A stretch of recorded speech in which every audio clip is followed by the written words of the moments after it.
Hello dear students, welcome back to Ajeeb Singh academy. तो चलिए previous year question bank solution में आज का टारगेट है 2023 के मेन सीबीएसई बोर्ड एग्जामिनेशन के क्वेश्चन पेपर के बारे में डिस्कस करेंगे विद सॉल्यूशन। आने वाले एग्जाम के लिए काफ़ी फायदेमंद होगा। 2022-23 का मेन एग्जामिनेशन हुआ था। पिछले वीडियो में मैंने आपसे कंपार्टमेंट का सॉल्यूशन बताया था जो आपके लिए काफ़ी फायदेमंद था। तो सबसे पहले आपको जानना होगा कि ये एग्ज़ाम 3 घंटे का होता है। 60 मार्क्स के क्वेश्चंस पूछे जाते हैं। इसके अंदर में टोटल 24 क्वेश्चंस पूछे जाते हैं जिनको 2 सेक्शन में डिवाइड किया जाता है। 6+18 यानी कि 24 क्वेश्चन में से 6+11 यानी कि 17 क्वेश्चन का आपको आंसर करना होता है। सेक्शन ए आपका ऑब्जेक्टिव टाइप क्वेश्चन होता है जो टोटल 30 नंबर के होते हैं, और सेक्शन बी आपका सब्जेक्टिव टाइप क्वेश्चन होता है, वो भी आपके 30 नंबर के ही होते हैं। बाय मिस्टेक यहाँ पे ऑब्जेक्टिव टाइप किया हुआ है, कॉपी पेस्ट के कारण ये सब्जेक्टिव होगा। तो चलिए सबसे पहले हम सेक्शन ए के बारे में बात कर ले, ऑब्जेक्टिव टाइप क्वेश्चन के बारे में। क्वेश्चन क्या है? Answer any 4 out of given 6 question on employability skill. 4 number का क्वेश्चन हो गया, टोटल 1 मार्क्स का क्वेश्चन है। 4 सॉल्व करने हैं आपको, तो 4 क्वेश्चन देखने को मिलेंगे। An individual motivation inspired by others और events is known as dash. तो इसे हम एक्सट्रिंसिक मोटिवेशन कहते हैं। जब हम दूसरे से इंस्पायर होते हैं, दूसरे से हम सीखते हैं, तो उसे हम इंट्रिंसिक मोटिवेशन कहते हैं। What is a stress? Stress is a state of feeling upset, annoyed and hopeless. ये क्या है? स्टेट ऑफ फीलिंग है जहाँ पे हम अपसेट हो सकते हैं, अनॉयड हो सकते हैं और होपलेस हो सकते हैं। Dash is a rectangles shape box where row and column meet in spreadsheet. उसे हम सेल कहते हैं। उस रेक्टेंगुलर बॉक्स को क्या कहा जाता है? Intersections of row and columns भी सेल के नाम से जाना जाता है। डिसिवनेस की is the one of the entrepreneurial competencies. State true and false, तो ये हमारा ट्रू होगा। The act of setting up and running a business and taking risk in order to earn profit is known as entrepreneurship कहते हैं इसको, है ना। कोई नया बिजनेस सेटअप करना, उसको रन करना, रिस्क लेना, ये सब हमारा एंटरप्रेन्योरशिप की कैटेगरी में आता है। In Open Office Calc dash contains the name box which shows the location of the selected cell. उसे हम क्या कहते हैं? फॉर्मूला बार कहते हैं, ठीक है। Contains the name box which shows, ठीक है, तो that is the formula bar. मेनू बार नहीं हो सकता है, स्टेटस एंड टाइटल बार नहीं हो सकता है। Answer any 5 out of given 7 question. तो अब 5 क्वेश्चन का आंसर करना है दिए गए 7 क्वेश्चन में। Dash command displays, dash command displays the tables, all the tables created by the current database. तो उसके लिए आप कमांड क्या यूज करोगे? क्योंकि डाटाबेस आपको show the all the tables कह रहा है, तो उसके लिए शो टेबल्स कमांड यूज करेंगे। शो डेटाबेसेस कमांड से हम डेटाबेस दिखाते हैं, बट क्योंकि ये टेबल दिखाने की बात कर रहा था तो शो टेबल्स होगा। ऑप्शन बी इसका आंसर होगा। Dash symbol replace a single character while matching a pattern like keyword. Like keyword के साथ हम 2 कैरेक्टर यूज करते हैं। एक हमारा अंडरस्कोर होता है जो सिंगल कैरेक्टर को रिप्लेस करता है, एक आपका परसेंट का साइन होता है जो एनी जीरो और any number of unknown characters को रिप्लेस कर सकता है। नेक्स्ट क्वेश्चन है जिसमें आपसे आउटपुट पूछा जा रहा है। Predict the output. स्ट्रिंग माई स्टीआर, आपने एक स्ट्रिंग क्रिएट किया जिसके अंदर में वेलकम यूजर्स लिखा हुआ है। System dot out print L print करेगा। यहाँ पे क्या है? न्यू स्ट्रिंग, एक मैसेज है, तो ये न्यू स्ट्रिंग प्रिंट करेगा। यहाँ पे एक चीज़ मिसिंग है, मैं आपको पहले बता दूँ। इसमें हो सकता है मेरे से टाइपो मिस्टेक हुआ हो, अदरवाइज क्वेश्चन में मिस्टेक है। ये प्लस का साइन यहाँ पे देखिए नहीं आ पा रहा है। ओके, एक्चुअली ये टी जो है वो प्लस का साइन होगा, ध्यान रखिएगा। T is the plus sign here. तो T plus my S T R dot to upper case, क्योंकि जब भी जावा में आप प्रिंट एलन यूज़ करते हैं तो 2 वैल्यू के बीच में अगर 2 डिफरेंट वैल्यू आपने लिखा है उसको हम प्लस के साथ ही लिखते हैं यहाँ पे। तो ये plus my S T R dot to upper case है, तो यहाँ पे मैसेज क्या आएगा? वेलकम यूजर्स, क्योंकि आपने स्ट्रिंग के वैल्यू को अपर केस में कन्वर्ट कर दिया। टू अपर केस क्या करेगा? उसे अपर केस में कन्वर्ट करेगा। नेक्स्ट क्वेश्चन है जहाँ पे कह रहा है an attribute value may not be permitted to null value with dash constant. कहता है कि कौन सा एट्रीब्यूट है जो नल वैल्यू के साथ परमिटेड नहीं करता, नल वैल्यू अलाउ नहीं करता है। तो उसके लिए 2 एट्रीब्यूट होता है। एक तो आप नॉट नल लगा देंगे तब भी आप नल वैल्यू स्टोर नहीं कर सकते हैं उस पर्टिकुलर एट्रीब्यूट के अंदर में, और अगर आप प्राइमरी की लगा देंगे तब भी आप नल वैल्यू स्टोर नहीं कर सकते हैं। तो दोनों में से कोई भी आंसर हो सकता था इस क्वेश्चन का। Dash statement in Java allows to use a pre-built class and its associated methods from a package। तो कौन सा स्टेटमेंट है जो हमें ये फैसिलिटी देता है कि हम प्रीबिल्ट क्लास या उसके मेथड्स को यूज कर सकते हैं? तो उसके लिए आपको इंपोर्ट स्टेटमेंट लगाना पड़ता है। इंपोर्ट स्टेटमेंट से आप किसी भी लाइब्रेरी को, किसी भी मॉड्यूल्स को, पैकेज को इंपोर्ट कर सकते हैं। और जब आप किसी लाइब्रेरी को इंपोर्ट करते हैं तो उसके जितने भी क्लासेज होते हैं या मेथड्स होते हैं वो आपके साथ एसोसिएट हो जाते हैं, आप उसका इस्तेमाल करने के लिए कैपेबल हो जाते हैं। Dash is an e commerce application where the customer can purchase goods over the internet, तो वो हमारा ऑनलाइन शॉपिंग का जो भी एप्लीकेशन होता है उसके थ्रू हम क्या करते हैं, परचेजिंग का काम करते हैं। Ranjana has written a following query but it is giving an error, rectify the error. पहले क्वेरी को देखते हैं, सेलेक्ट स्टार फ्रॉम प्रोडक्ट, तो यहाँ तक तो मुझे देखो कोई मिस्टेक नहीं दिख रहा है। सॉर्ट बाय, अब ये सॉर्ट बाय नहीं होता है, जब कभी भी किसी रिकॉर्ड्स को क्वेरी को असेंडिंग या डिसेंडिंग ऑर्डर में अरेंज करना होता है तो हम सॉर्ट बाय नहीं, हम ऑर्डर बाय क्लॉज लगाते हैं, तो यहाँ पे ऑर्डर बाय आएगा। ठीक है, नेक्स्ट क्वेश्चन पे आ गए, क्वेश्चन नंबर 3 जहाँ पे 6 आउट ऑफ 7 क्वेश्चन, यानी कि 6 क्वेश्चन आपको सॉल्व करने हैं, आपको 6 नंबर मिलेंगे। यहाँ पे टोटल 7 क्वेश्चन दिए गए हैं, तो काफ़ी इजी सा पार्ट है, एक क्वेश्चन का एक्स्ट्रा मिल रहा है हर एमसीक्यू के अंदर में। जितने भी आपके 1 मार्क्स क्वेश्चन है वहाँ पे आपको 1-2 क्वेश्चन एक्स्ट्रा दिए गए हैं, ताकि आप अगर सारे नहीं कर पाएंगे तो आप उसमें से 1-2 कर सकते हैं। तो आइए क्वेश्चन को देख लेते हैं। The dash blocks follow a try block. It contains the exception handler specific code executed when the exceptions occurs. तो उसके लिए हम कैच ब्लॉक को यूज करते हैं। कैच ब्लॉक ट्राई कैच होता है, इसका एक फाइनली ब्लॉक भी होता है, और फाइनली ब्लॉक क्या होता है, वो एवरी टाइम एग्जीक्यूट करेगा चाहे एक्सेप्शन जनरेट हो या नहीं हो। कैच ब्लॉक का काम होता है, कई तरह के कैच ब्लॉक, हम मल्टीपल कैच ब्लॉक रख सकते हैं एक ट्राई के साथ, और वो हर एक कैच जो है अलग अलग एरर को, अलग अलग एक्सेप्शंस को हैंडल करने के लिए लिखा जाता है।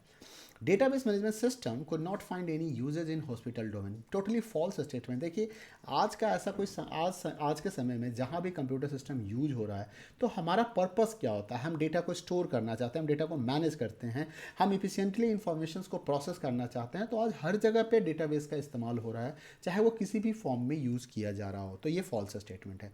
NEGP स्टैंड्स फॉर, तो NEGP का फुल फॉर्म होता है national e governance plan. Dash command is use to view the structures and descriptions of a table, तो इसके लिए हम क्या यूज़ करते हैं, हम डिस्क्राइब कमांड यूज़ करते हैं किसी भी टेबल्स के स्ट्रक्चर्स को देखने के लिए। नेक्स्ट इसने कहा कि define referential integrity. Referential integrity क्या होता है, तो referential integrity is a rule of DBMS which ensure that no one will delete the row accidentally, it applies the relationship between the two tables. This constant is specified by using the foreign key clause, हम foreign key clause की मदद से इसको create करते हैं, and this clause contains the foreign key and the primary की referred by this foreign की along with the name of the relation. इसके बाद हम बात करते हैं व्हाट इज कंपाइलर। कंपाइलर क्या होता है, तो compiler is a language translator program, ये हमारा लैंग्वेज ट्रांसलेटर प्रोग्राम है that is responsible to translate the whole program in a one go and generate the executable file और मशीन कोड। समटाइम कंपाइलर आपके लिए एक एरर लिस्ट भी provide करता है, if your program is having any error, in that case compiler is not going to generate the executable code, it is going to generate a list of errors, और उस error की मदद से हम उसे रेक्टिफाई करते हैं और फिर से हम उसे क्या करते हैं, रिकम्प्लाई करते हैं। Name any 2 primitive data types in Java, तो 2 प्रिमिटिव टाइप्स मैंने यहाँ पे टोटल 8 प्रिमिटिव टाइप्स लिखे हैं, इसमें से कोई 2 प्रिमिटिव टाइप्स आपको बताने हैं, byte, short, int, long, float, double, char, boolean, तो कोई 2 का नाम आप बता सकते हैं। पहुंच चुके हैं हम नेक्स्ट क्वेश्चन पे, क्वेश्चन नंबर 4, जहाँ पे सबसे पहला क्वेश्चन बोलता है a dash is a group of statement written to perform a specific task, तो उसे हम मेथड कहते हैं। मेथड क्या होता है, ग्रुप ऑफ स्टेटमेंट होता है जो किसी खास काम के लिए बनाया जाता है। नेक्स्ट क्वेश्चन आपसे पूछा जा रहा है predict the output of the given Java code, तो कुछ जावा कोड दिए गए हैं, आपको इसके आउटपुट बताने। तो आइए देखते हैं, सबसे पहला दिया है स्ट्रिंग फर्स्ट नेम प्रियांक, मतलब एक फर्स्ट नेम नाम का वेरिएबल है। अब यहाँ पे एक एरर है छोटा सा, हो सकता है मेरा टाइपो मिस्टेक हो, ये आपका यहाँ पे असाइनमेंट ऑपरेटर मिसिंग है, अगर गौर से देखेंगे तो आप प्लीज़ इसे अंडरस्टूड करना कि असाइनमेंट ऑपरेटर है। String last name equal to Arora, system dot out और println first name dot length, अब ये 1 नहीं है, ये लेंथ है, plus last name dot length. तो यहाँ पे क्या होगा, प्रियांक में टोटल कितने कैरेक्टर्स हैं आप इसको काउंट कर लीजिए, लेंथ पता कर लीजिए, तो ये हो गया PRI 3, YA 5 और 2 7 हो गए। अरोरा में कितने हो गए 5, तो 7 + 5 कितने होंगे, 12 होंगे। तो this is the answer of this question. In which of the following phase of web-based application we create back-end database, front-end and connectivity between this, तो ये हमारा implementation phase होता है, ठीक है, क्योंकि डिज़ाइन फेज में डिज़ाइनिंग का काम होता है, टेस्ट फेज में हम टेस्टिंग करते हैं, और रिक्वायरमेंट फेज में रिक्वायरमेंट एनालिसिस होता है, डिज़ाइन फेज में कोडिंग, फ्रंट एंड डिज़ाइनेशन, ये सारा काम किया जाता है, ठीक है। उसके बाद बात आती है नेक्स्ट क्वेश्चन की, विच of the following constants specifies the value of every attribute in its tuple must be from the domain of the that attribute, तो ये डोमेन कॉन्स्टेंट्स इसको कहा जाता है। डोमेन कॉन्स्टेंट इस चीज़ को इंश्योर करता है। Database can be remove by using dash command, तो ड्रॉप डेटाबेस से हम डेटाबेस को रिमूव कर सकते हैं। टेबल को रिमूव करना है तो हम ड्रॉप टेबल यूज़ करते हैं, और किसी रिकॉर्ड्स को डिलीट करना है तो डिलीट फ्रॉम कर सकते हैं, या ट्रंकेट टेबल करते हैं, ठीक है, तो ये ध्यान रखिएगा। नेक्स्ट क्वेश्चन आ गया जो आउटपुट बेस्ड क्वेश्चन है, स्विच केस से है। मैंने आपको कई बार बताया है कि स्विच केस से रिलेटेड एक क्वेश्चन आपके एग्जाम में आते हैं, इसको ध्यान से समझिएगा।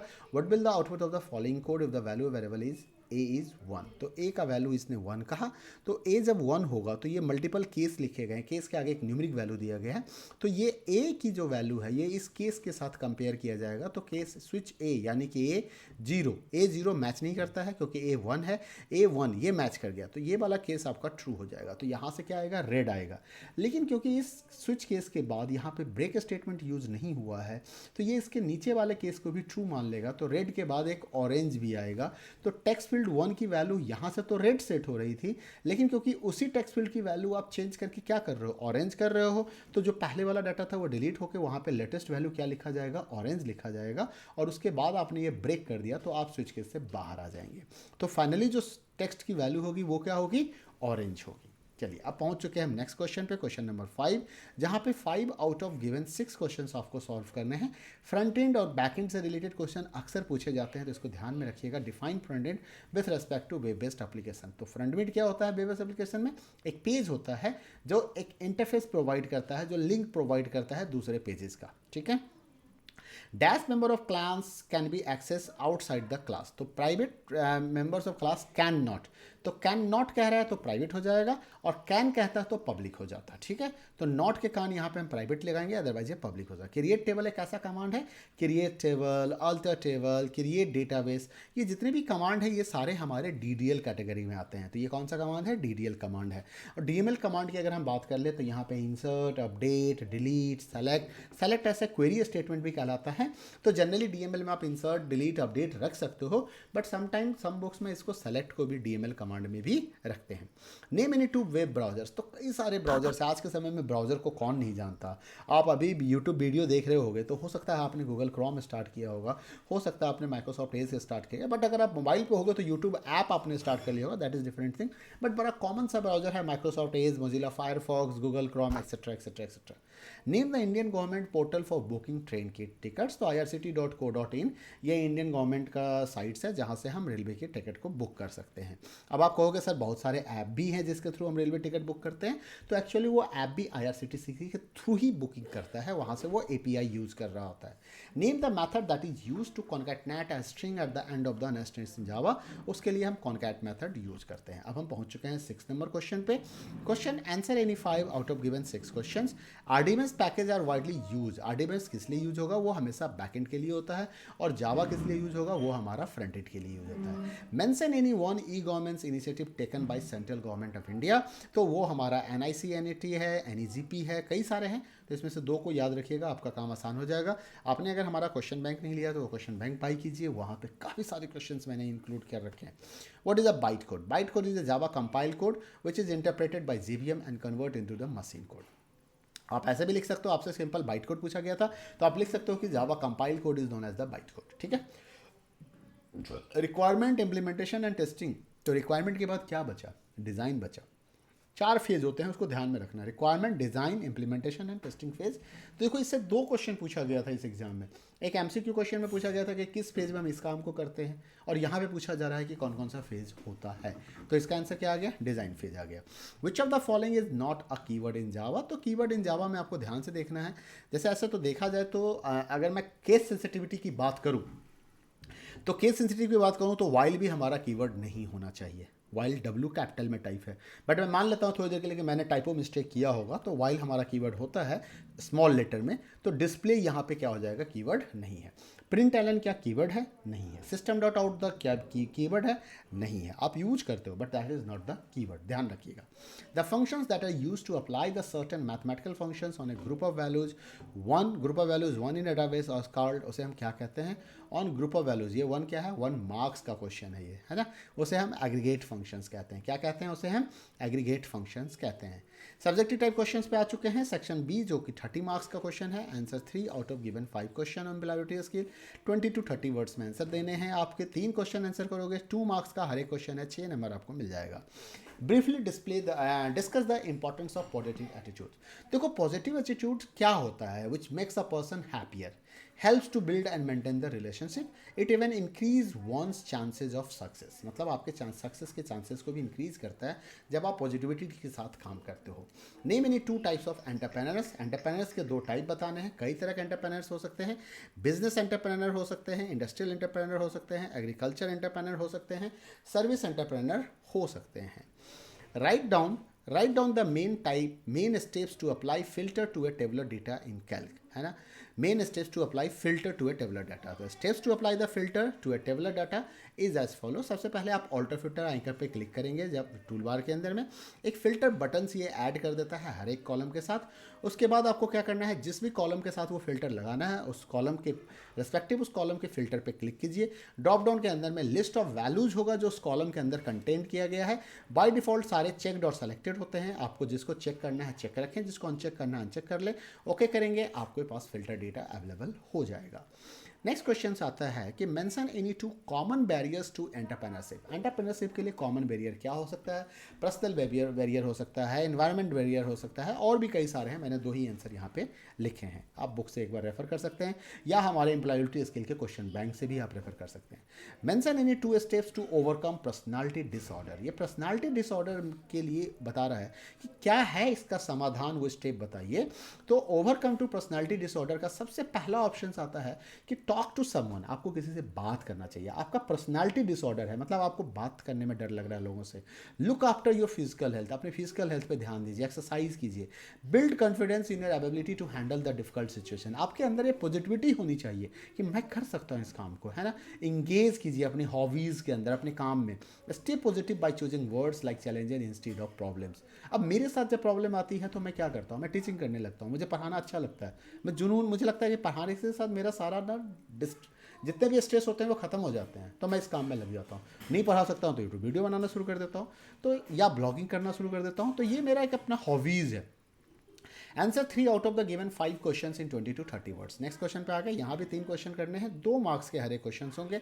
Right a query to modify the value of field department from marketing to sales in the table department. तो देखो, अपडेट करने के लिए दो चीज़ को समझना। जब आप कॉलम अपडेट की बात करते हो, टेबल के अपडेट करने की बात करते हो, स्ट्रक्चर अपडेट करने की बात करते हो तो ऑल्टर टेबल। लेकिन जब आप किसी एट्रीब्यूट के वैल्यू को चेंज करते हो, टपल्स में चेंजेस लाना चाहते हो, तो अपडेट कमांड। तो अपडेट डिपार्टमेंट सेट, यहाँ तक तो फिक्स है। अपडेट के बाद टेबल का नाम आता है, फिर सेट की वर्ड, फिर उस कॉलम का नाम जिसकी वैल्यू चेंज करना है, और इसके आगे आपको सेल्स लगाना। अब ये सेल्स ना सिंगल या डबल कोट्स में बंद होगा, यहाँ भी एक टाइपो मिस्टेक दिख रहा है मुझे, ठीक है। Where department equal to marketing, जैसे आप देख सकते हो यहाँ पे मैंने सिंगल डबल कोट्स लगाया, ऐसे यहाँ सेल्स के साथ भी लगेगा। What is the purpose of using try catch statement in Java? अभी एक MCQ क्वेश्चन हमने सॉल्व किया था, and that is also related to the try and catch. देखो यहाँ से आपको आंसर समझ में आ जाएगा।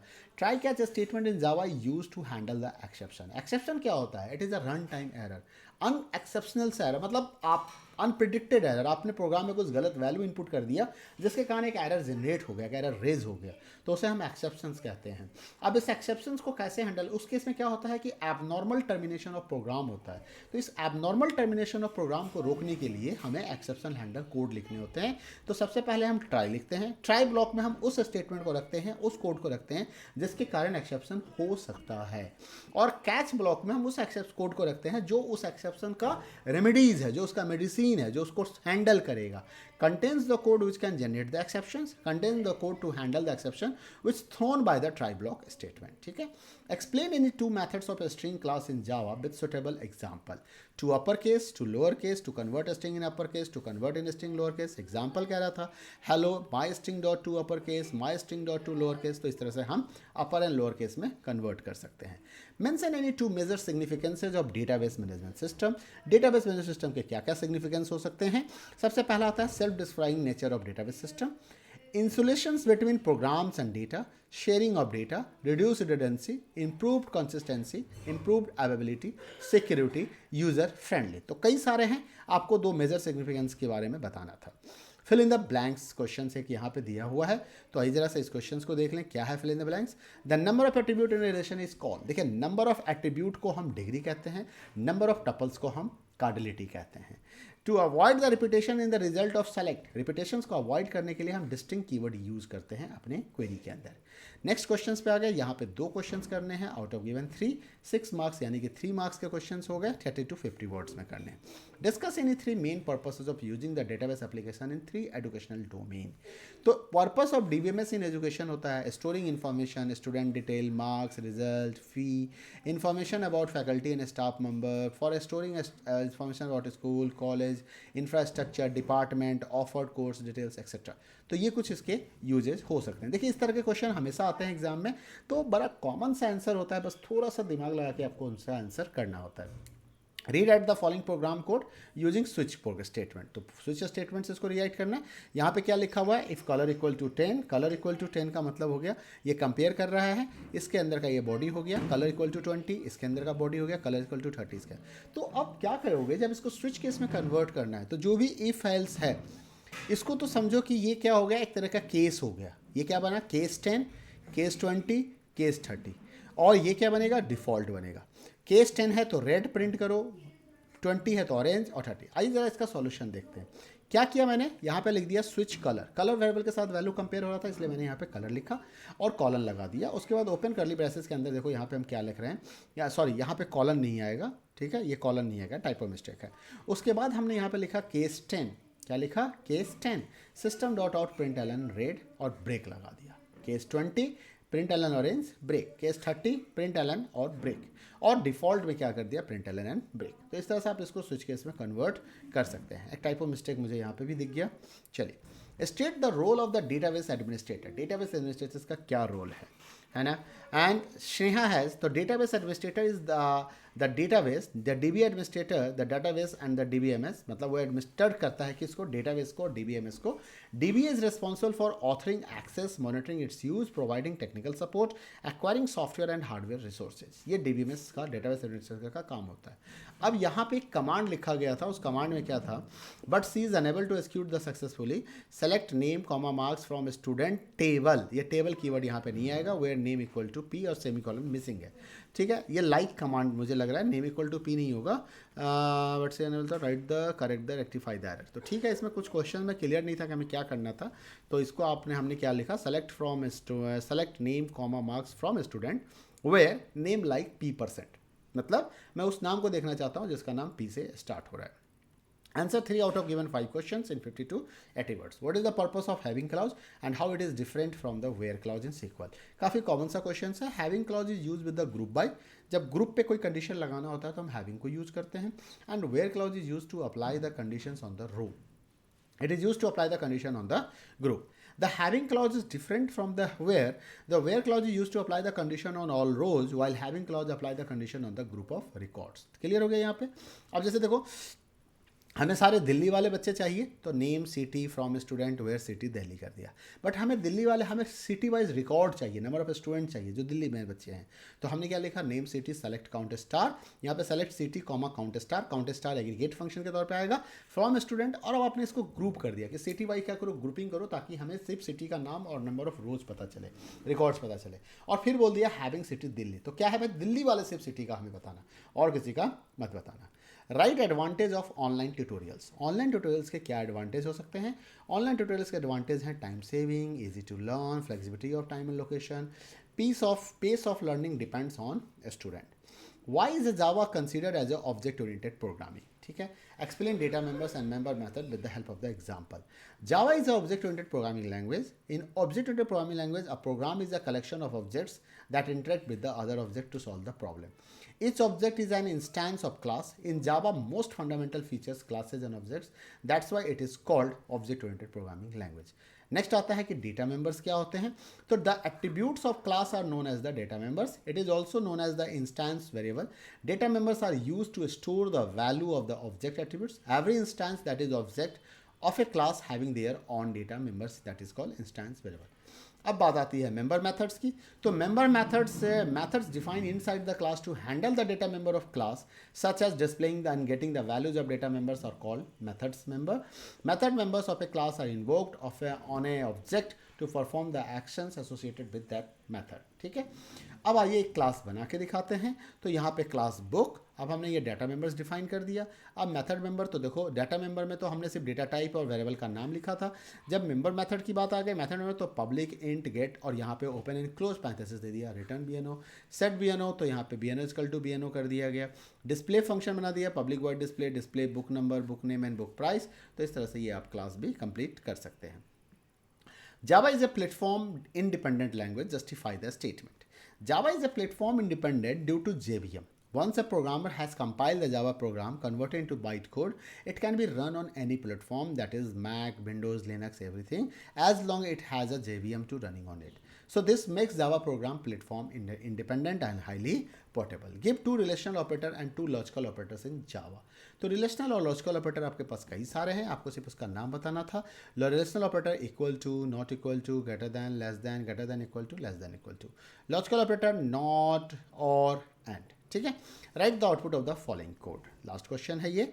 तो class productions int imp 50 void change, okay, void change in int imp, system out println change plus pop dot imp is equal to int plus 100, public static void main string, production po, new productions, ठीक है, system out println before change po dot change 50। अब यहाँ पे po dot, यहाँ पे क्या लिखा हुआ है, po dot inp, ठीक है, और अब यहाँ पे po change 50। अब देखते हैं, तो पहले इसका आउटपुट समझते हैं। देखिए इस प्रोग्राम में कुछ एरर है। Having one error in the given line, system out print change PO dot in, PO is not accessible in the method change because it is declare inside the main method. तो जब आप method के अंदर आपने इस PO नाम के variable को कहाँ डिफाइन किया था, आपने इस मेन में डिफाइन किया था, तो ये पीओ यहाँ कैसे मिलेगा, और इस तरह से हम एक्सेस नहीं कर सकते हैं। ठीक है, आपने पीओ डॉट चेंज किया तो डेफिनेटली ये चेंज फंक्शन पीओ के लिए कॉल हुआ है। ठीक, तो यहाँ पे सिर्फ INP होना चाहिए था, ना कि PO डॉट INP होना चाहिए था। PO is not accessible in this method. समझ गए इस चीज़ को। बट अगर मैं ये मान के चलता हूँ कि ये दिस डॉट INP लिखा हुआ था या सिर्फ INP लिखा हुआ था, सपोज करते हैं, तब क्या होगा, तो बिफोर चेंज इसका आउटपुट 50 आएगा, चेंज के बाद 50, और आफ्टर चेंज भी ये 50 ही आएगा। Write write the two ways to write the comments in a Java. What are the two ways to write comments in a Java? ये टू बाई मिस्टेक आया हुआ है, मैं इसको करेक्ट कर लूँगा अब। तो कमेंट्स इन जावा जो होता है, एक्चुअली कमेंट होता क्या है, this is called non executable statement. Non executable को हम क्या बोलते हैं, मतलब किसी स्टेटमेंट को आप रन नहीं कराना चाहते हो कंपाइलर के थ्रू, तो उसके लिए हम उसे कमेंट बनाते हैं। पर्पस क्या होता है, डॉक्यूमेंटेशन करने के लिए, वेरिएबल का पर्पस बताने के लिए, प्रोग्राम का पर्पस बताने के लिए। कमेंट स्टार्ट कैसे होता है, दो तरह से कमेंट लिखते हैं, एक टू कंजुगेटिव फॉरवर्ड स्लैश के साथ, इसे हम सिंगल लाइन कमेंट बोलते हैं, और एक कमेंट स्टार्ट होता है स्लैश और स्टार के साथ, और एंड होता है स्टार और स्लैश से, इसे हम मल्टी लाइन कमेंट बोलते हैं। तो इस तरह से आप वन लाइन और मल्टी लाइन कमेंट्स लिख सकते हैं। तो ये रहा आपका 2023 मेन बोर्ड एग्जामिनेशन का सॉल्यूशन। मिलते हैं अगले वीडियो में, तब तक अपना ख्याल रखिएगा। वीडियो पसंद आए तो लाइक करें, शेयर करें, चैनल सब्सक्राइब नहीं किया तो सब्सक्राइब कर लें। Thank you, bye bye, take care.